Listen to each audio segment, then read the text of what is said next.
Like, what are the business decisions you make as a comedian, like on a regular? Do you have to like, besides travel and stuff like that? Yeah, like now yeah, I'm more aware of, I'm not gonna go there for that gig because, or like I'm not gonna try out for that club. It's just sort of like it's just gonna suck up too much of my time, and it's never gonna be worth it for me on the long run.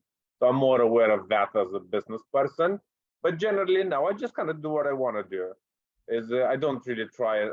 I try to ignore the business side of it as much as I can because I feel like that's, yeah, that's I don't exist to like to make a profit at the end of the day. I just exist, so I'm happy existing. So yeah, I generally just kind of, I book a lot of shows in places where I want to go, and yeah, I just kind of do whatever I want to do, and I feel like that's bringing me more happiness than if I was business orientated. Fair play. It's just breaking it down to again the essentials. What's the thing that makes me happy, and then fuck Yeah, everything. and like I am a fan of comedy, and there like some clubs I want to go to, and like some people I want to meet, or like I do kind of like traveling as well. So sometimes I want to go to a particular town. Like I'm particular about, I'm not uh, like once in a while I need to get out of London and go to somewhere peaceful. So I make sure I have like a gig somewhere peaceful.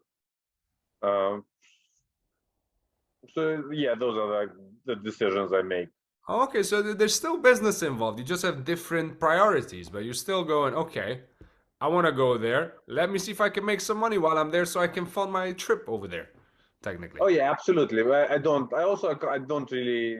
I can't really travel without doing a gig. I've been doing this for so long. Just travel feels kind of empty if I don't have like a gig in the evening. What the fuck am I gonna do there? Am I gonna go to lunch and then wander the streets like a crazy person?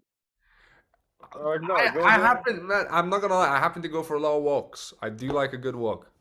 Oh, I love walking, but during the day I don't like. I also, my day is kind of in my head is very organized towards of, I do stuff during the day and exist, and then at night I kind of like, yeah, I work on my set and I do a show, and I go to a, like, you also kind of go out to a bar, but the shows are in bars, so I just go there and I have a drink there, and yeah, that's kind of my night.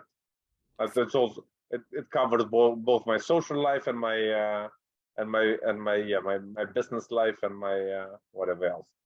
So you are genuinely someone who's got comedy as the number one priority, it sounds like it. Oh yeah. But yeah, but I feel like people have like have like their office job as like a number one priority. Yeah, pretty much. That's fair. Yeah. I feel like, yeah, I feel like I'm better. Yeah, no, it's always fascinating to see because I was talking about this with other people as well, but like performance art is seen this special thing because you're talking in front of people. Everyone has this fear of like, oh my God, I could never do that, but you are just talking. It's a very, like, once you break it down, it's a very matter of fact thing. You're just talking. This happens to be people in front of you, but Yeah, if you approach it as that this is the thing I'm doing, I like doing this thing, it doesn't have to be more complicated than that. It really yeah, does. exactly. Then you do have to work on this on the particular jokes and constantly make them better and stuff. And Of course. otherwise, it is kind of a pain in the ass if your shows aren't good enough and you don't get callbacks from clubs. It is kind of a pain in the ass life. Hmm. But if you once you hit that threshold of I'm good enough to get a callback, it's pretty good life.